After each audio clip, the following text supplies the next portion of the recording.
Greatly appreciate it. Thank you very much. So, the struggle for dignity, and particularly in a time like this, um, the idea that dignity is a human construct is really reinforced because nature does not recognize human dignity whatsoever. That has been brought home so forcefully during this pandemic, um, when many people have been put in the most undignified position imaginable, that of dying without their loved ones being by their side. But we can salvage a little bit of dignity by laughing. And so, would you laugh with me with and this newly composed song by Dermot Ryan? In the town of Wuhan, some germs from an animal made a great leap and infected a few. Nobody thought it would be a pandemic, but now the whole world's in a hullabaloo. It didn't take long for the germs to go global in planes and trains and cruises by sea. Now locked in our homes and trying to stay sober, we can't even watch the live sports on TV.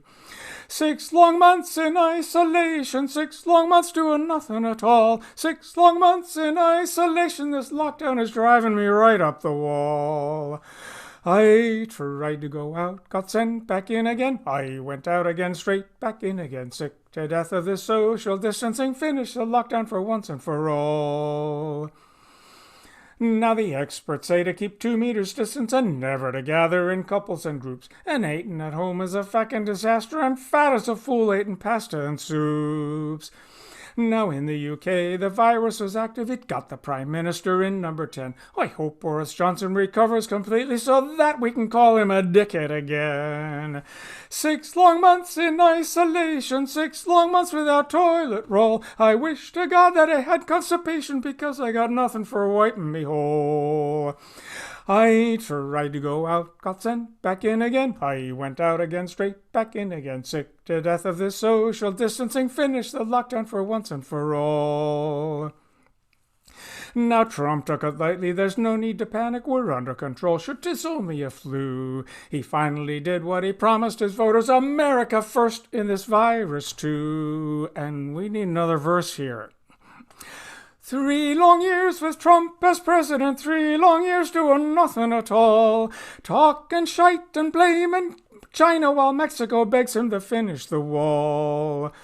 I tried to go out, got sent back in again. I went out again, straight back in again. Sick to death of this social distancing, finish the lockdown for once and for all.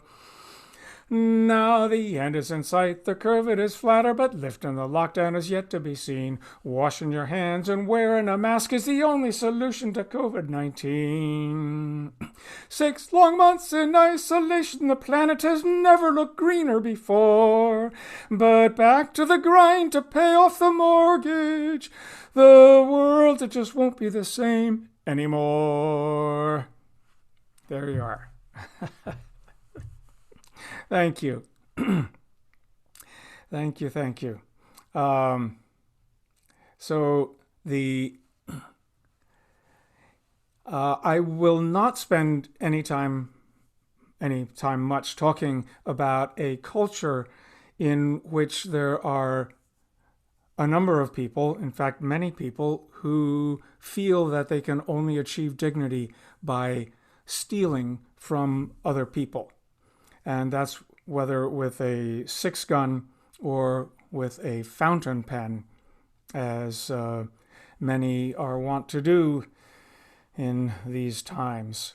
But if you have been robbed, you know that feeling of indignity, that violation of self.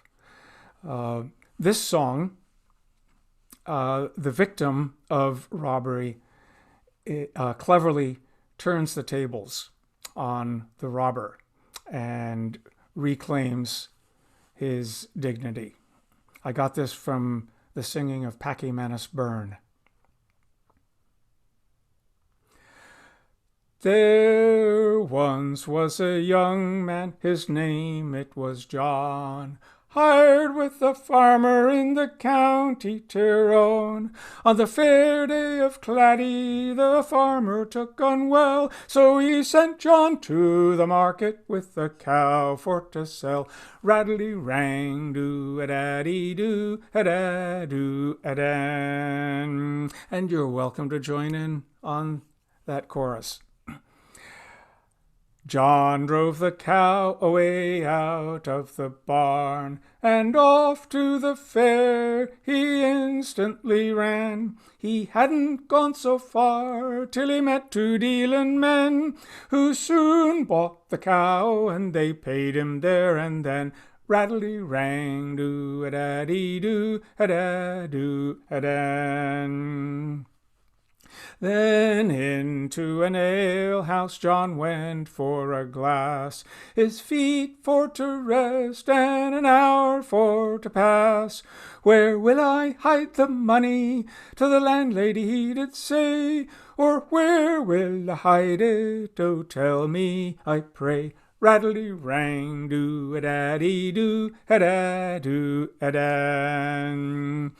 In the lining of your coat I will sew it, says she, for fear on the road that it's robbed you might be. The robber in the room sat there sipping at his wine, and he says to himself, all that money will be mine. Rattly-rang-do-a-da-dee-do-a-da-doo-a-dan. When John started out for his home that afternoon, the robber he followed him out of the room. He soon overtook him, and this to him did say, won't you hop up behind me, for I'm going your way. Rattly-rang-do-a-da-dee-do-a-da-doo-a-dan.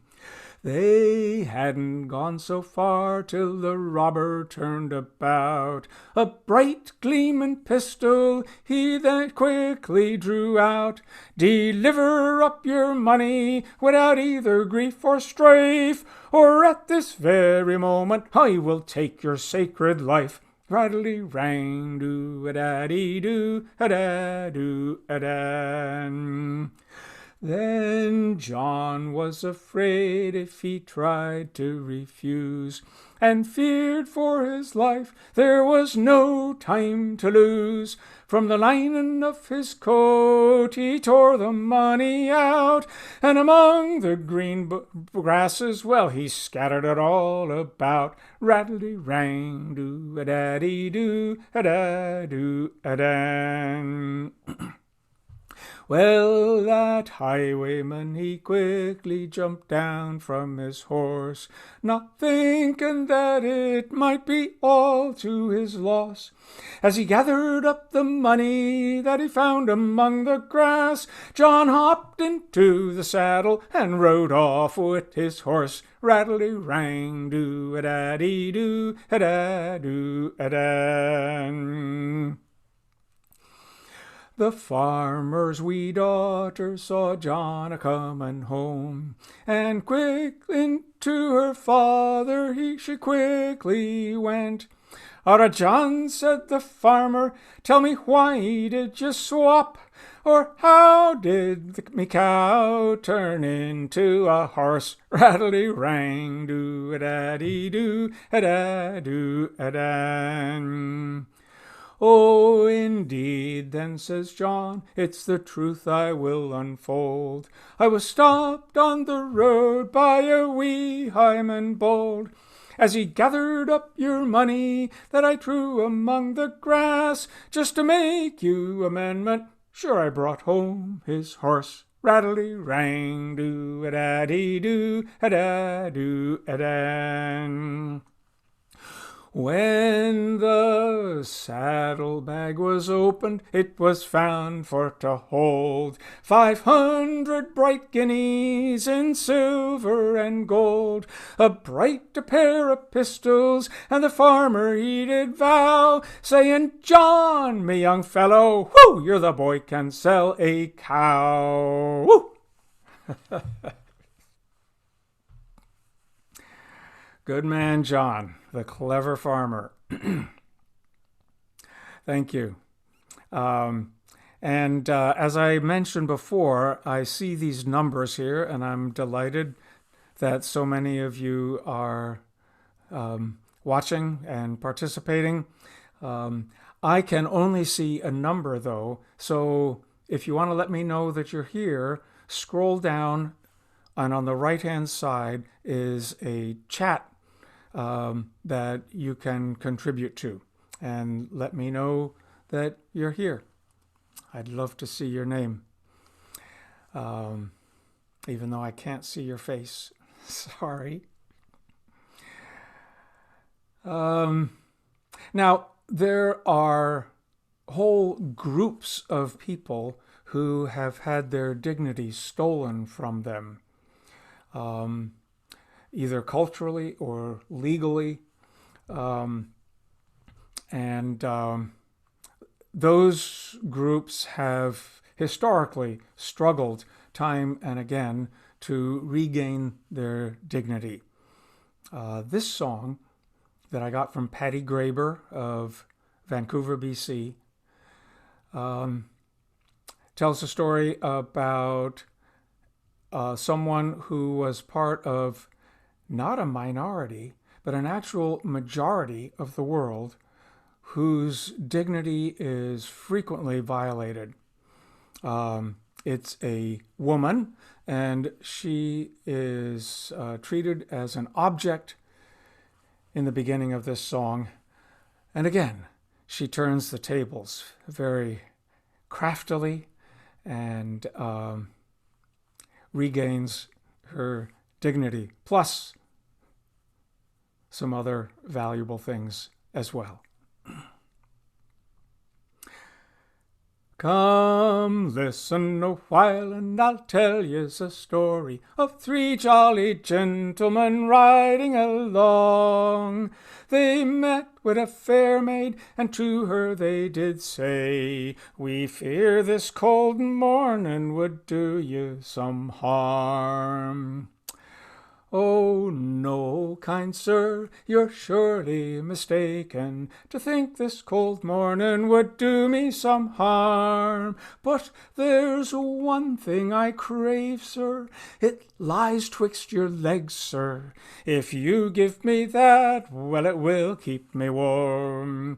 Oh, since you do crave it, my dear, you shall have it, if you will come with me 'neath yonder green tree. Oh, since you do crave it, my dear, you shall have it, and I'll make these two gentlemen a witness to thee." So the gentleman lighted, but straightway she mounted, and looking the gentleman hard in the face, "You wrong took my meaning, you misunderstood me," and away she went galloping down the long lane. "Oh, gentlemen, lend me one of your horses, that I may ride after her down the long lane. And when I overtake her, I warrant I'll make her return unto me my own horse again." But when this fair maid she saw him a-comin', she instantly then took his pistol in hand, cried, "Don't doubt my skill, sir, that you I could kill, sir. I'll have you stand back, or you are a dead man. Now why do you spend your time here in talking? Now why do you spend your time here in vain? Pray give her a guinea, it's what she deserves, and I'll warrant she'll give you your own horse again." Oh, no, kind sir, you're vastly mistaken. If it is his loss, then it is my gain. And you were a witness that he gave it to me. And away she went galloping over the plain. There you are. The crafty maid's policy. Now, sometimes the conferral of dignity is so simple that just one's caring presence is all that is needed. Here's a song that I got from Rita Gallagher, County Donegal, that describes such a situation. The situation is hopeless, but yet the man can regain a shred of dignity.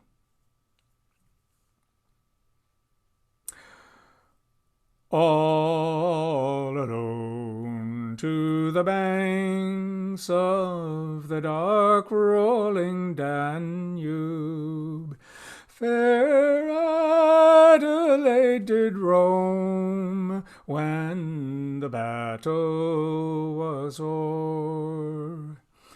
Oh, where then, she cried, have you wandered, my true love? Or where do you wither or bleed on the shore?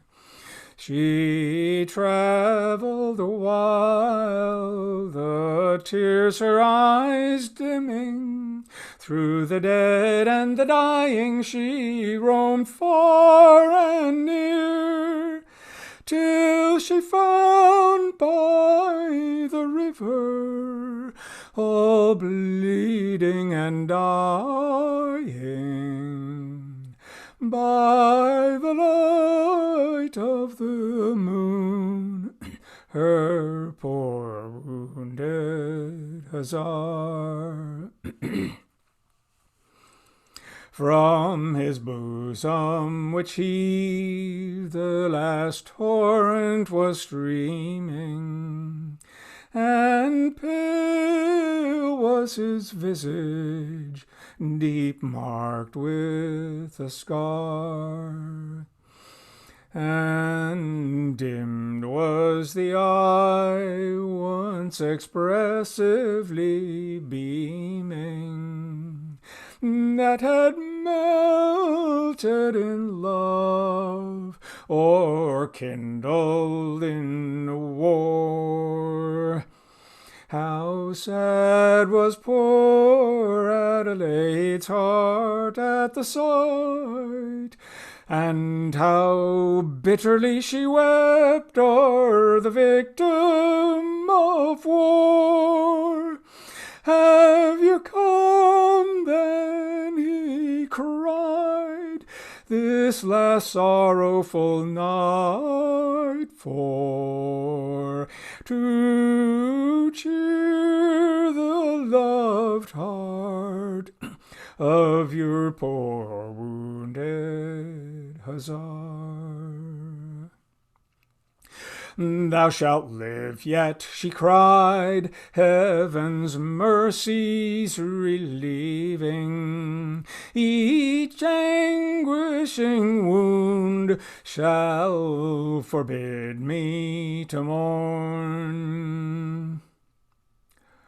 Oh, no, he replied, for my life is fast fading, and no light of the morn shall to Henry return.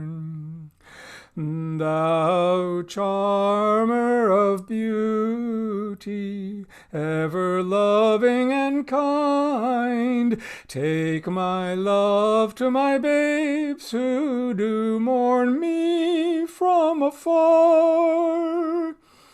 Then his faltering voice could scarce bid her adieu when he died in her arms, her poor wounded Azar.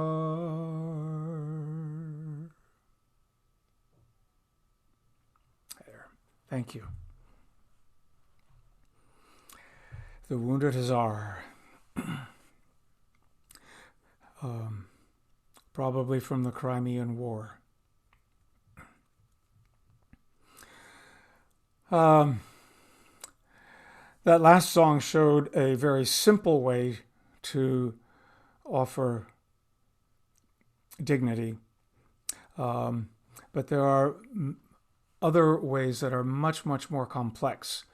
For there are laws and customs that generally deny dignity to groups of people. And Ireland certainly has seen more than its share of those types of laws. However, they can be amended, and while a law cannot confer dignity itself, that needs to be taken by each person, it can allow for people to do that. And this song is about such a situation. It was probably composed in the mid-1890s. And as it says as it refers to in the next to last verse, to the Land Acts of the 1880s and early 1890s that allowed Irish tenant farmers who had been in the most undignified position imaginable, living in hovels with no power, no right to vote, no economic prospects at all, barely able to eke out a living. It offered them the opportunity to buy their plot of land on favorable terms from their absentee landlords in England. And many of them did. And this song also shows a clever response to an attempt to rob somebody of their dignity because of their nationality. Excuse me.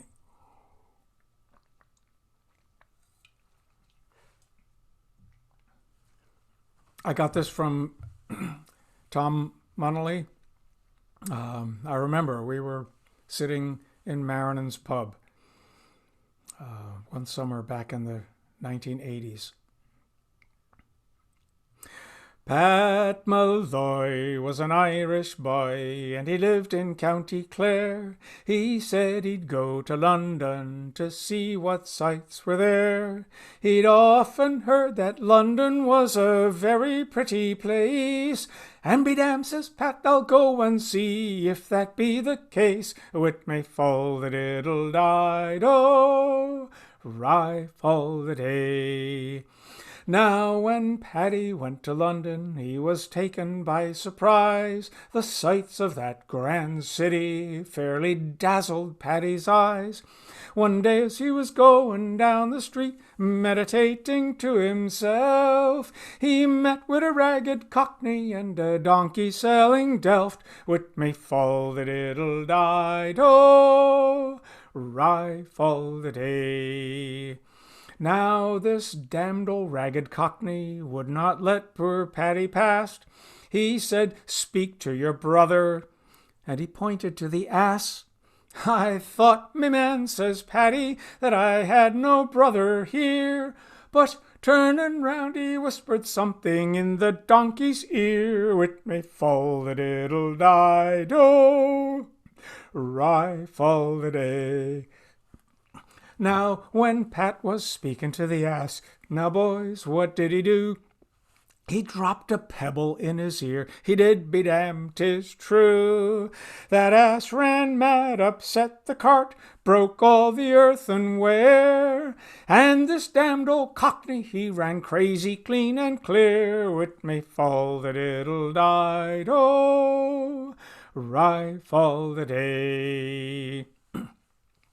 Well, he called upon the peelers for to take poor Pat in charge, saying, seize this Irish beggar man, he should not be at large.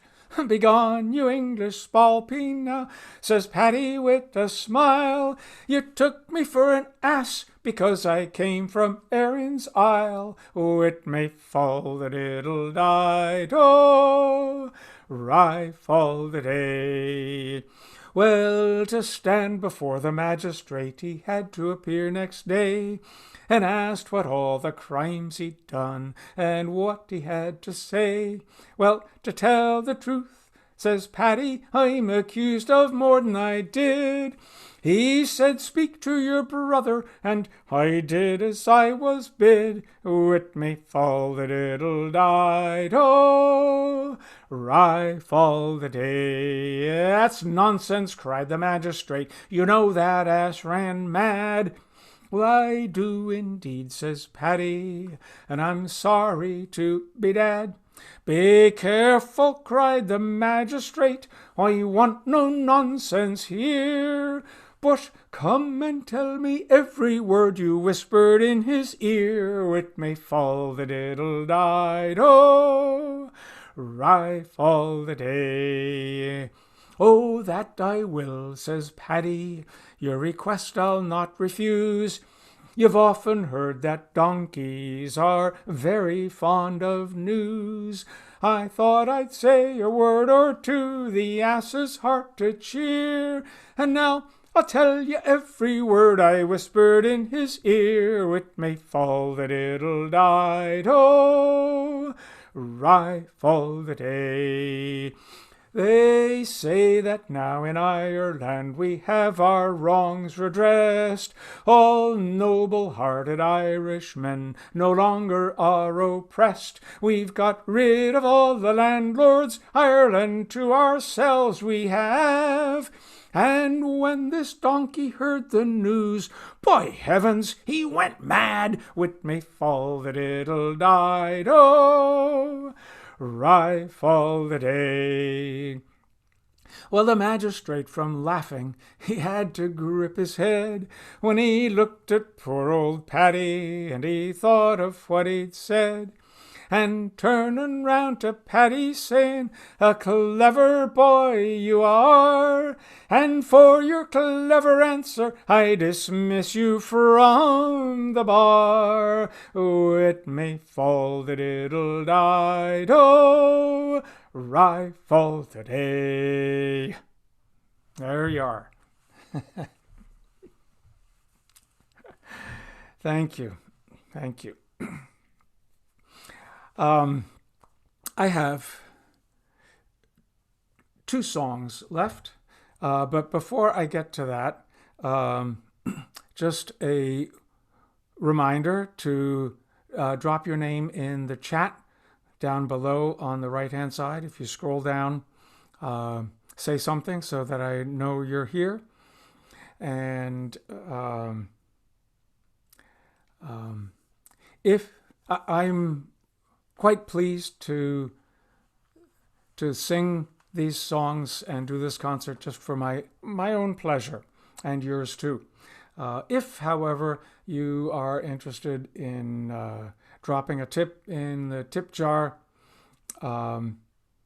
you could go to PayPal and enter my email address, ingerson9@gmail.com, and drop a quid or two or a buck or two into the tip jar. That's ingerson9@gmail.com. But what's more important to me is that if you don't have a copy of my CD, please get one. You can download it from Bandcamp. my page in Bandcamp. Or better yet, if you would like a hard copy, email me at ingerson9@gmail.com, and I will be glad to send you a hard copy with the 24-page, beautifully illustrated, if I do say so myself, booklet about the words and stories about each of the songs. One other brief announcement. I'm hoping to continue this concert as a series. The next one will be November 16th, Monday the 16th, and the subject will be on drinking songs. And if you know me, you know that it won't just be all rah, let's get drunk songs. Because in Ireland there are lots of clever and thoughtful and historic songs about drink. And even those of you who know a lot about Irish songs, I will bet that I have one or two that you've never heard before. So tune in again next month, November 16th. My next two songs are newly composed, and although they deal with subjects that in one case 170 years old and in the other case 220 years old, they reflect those struggles for dignity back in those times to today, and become relevant to our thinking and our actions today. This first song was written by John Tunney. It's about an event that took place during the Great Hunger. And it tells the story pretty clearly. One thing to know is that Dúlach is a lake that is beside the road that these people traveled on.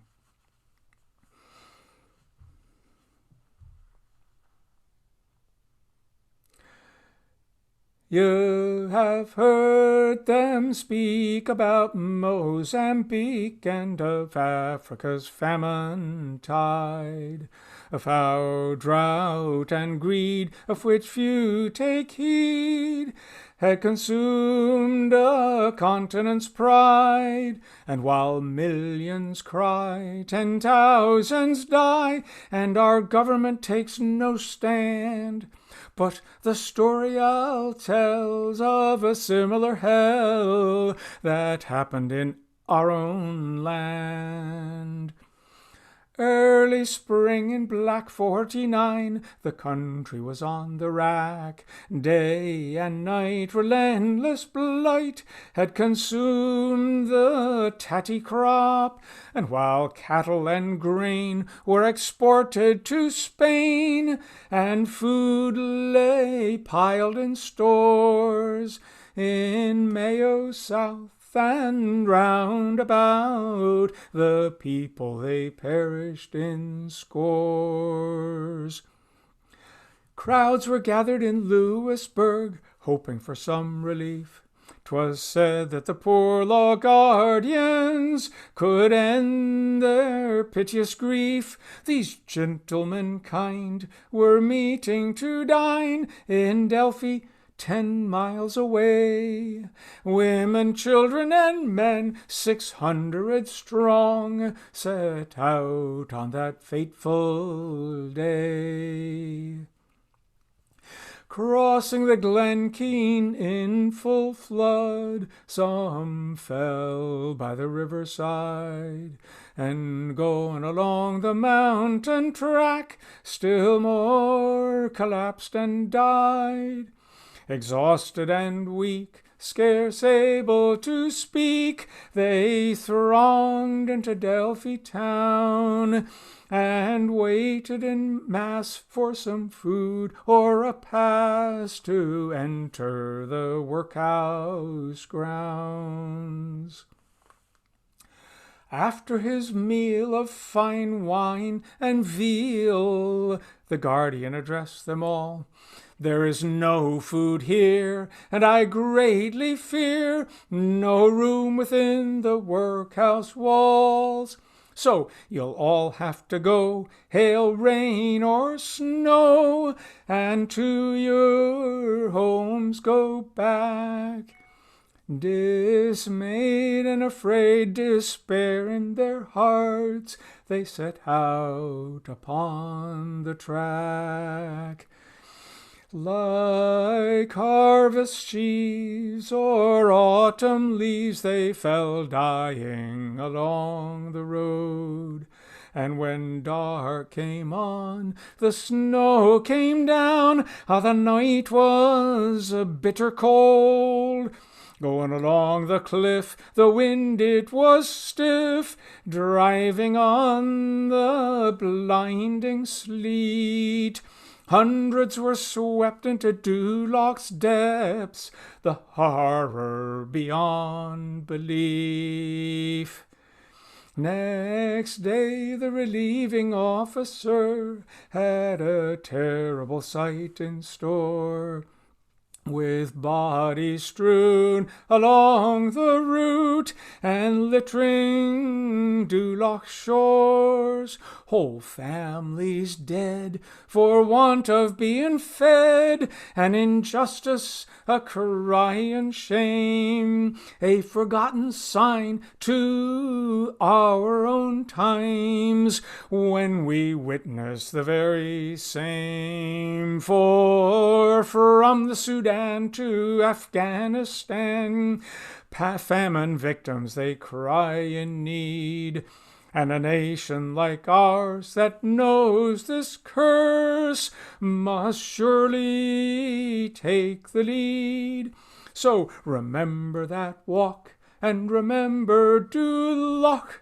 Let our banners be unfurled against selfish gain and indifference to pain, and for justice throughout our world. Yes, justice throughout our world.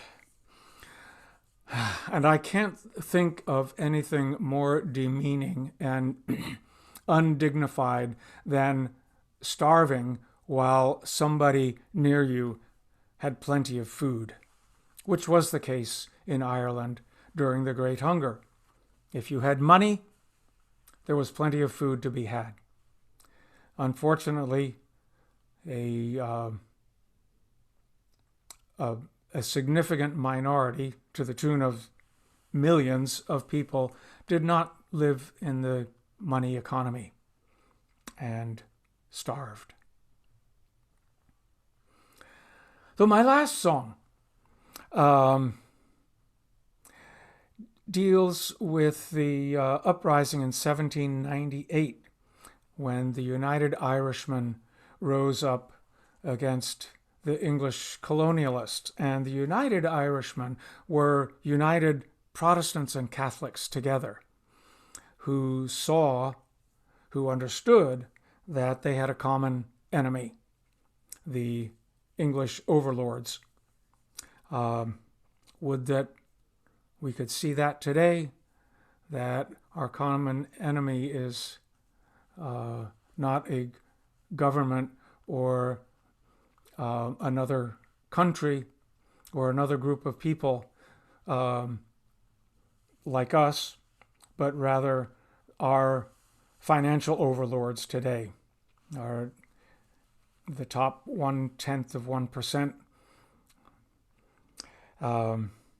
But we will get there because we have the spirit of Thomas Lappin. I got this song from Niamh Parsons, and it's written by Breege Murphy, who I got in contact with.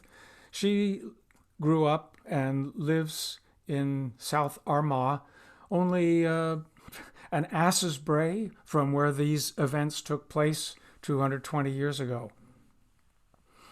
And she gave me kind permission to change the last chorus a little bit to make it more relevant to today's issues of Black Lives Matter and Me Too and the continuing struggle against colonialism of all sorts and the struggle for dignity among all of us.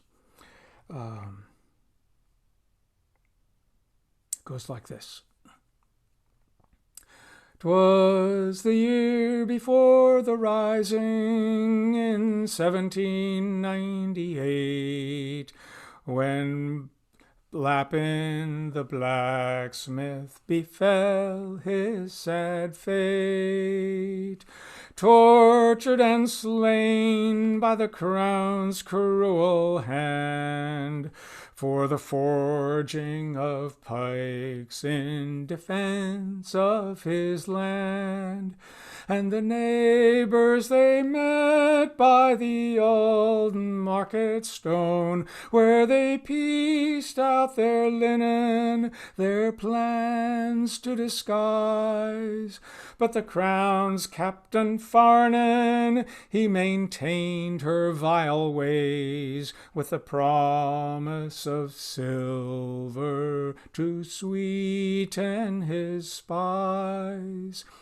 And it's cold blow the winds o'er Glen Jesha, bitter the legacy born, and sad are the days lie before us.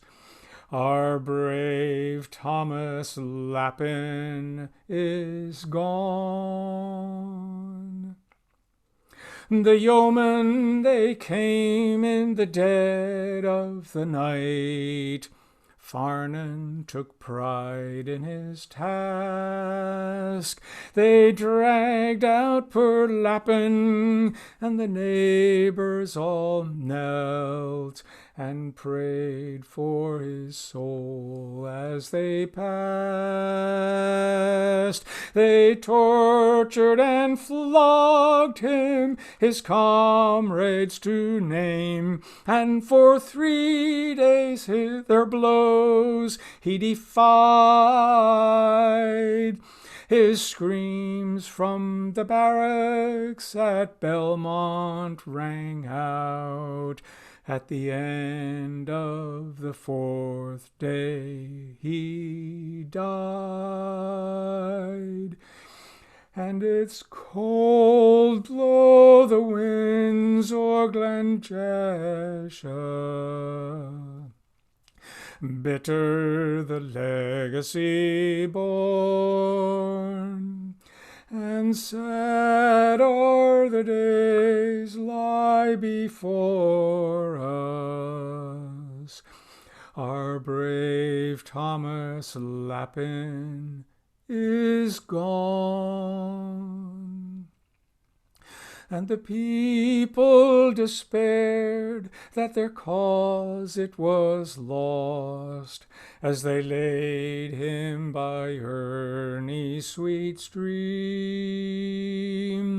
But the blacksmith of Carriv, his spirit lived on, forged hard in the people who stood by his dream, that all women and men have a right to be free, in spite of nation, of color, or of creed.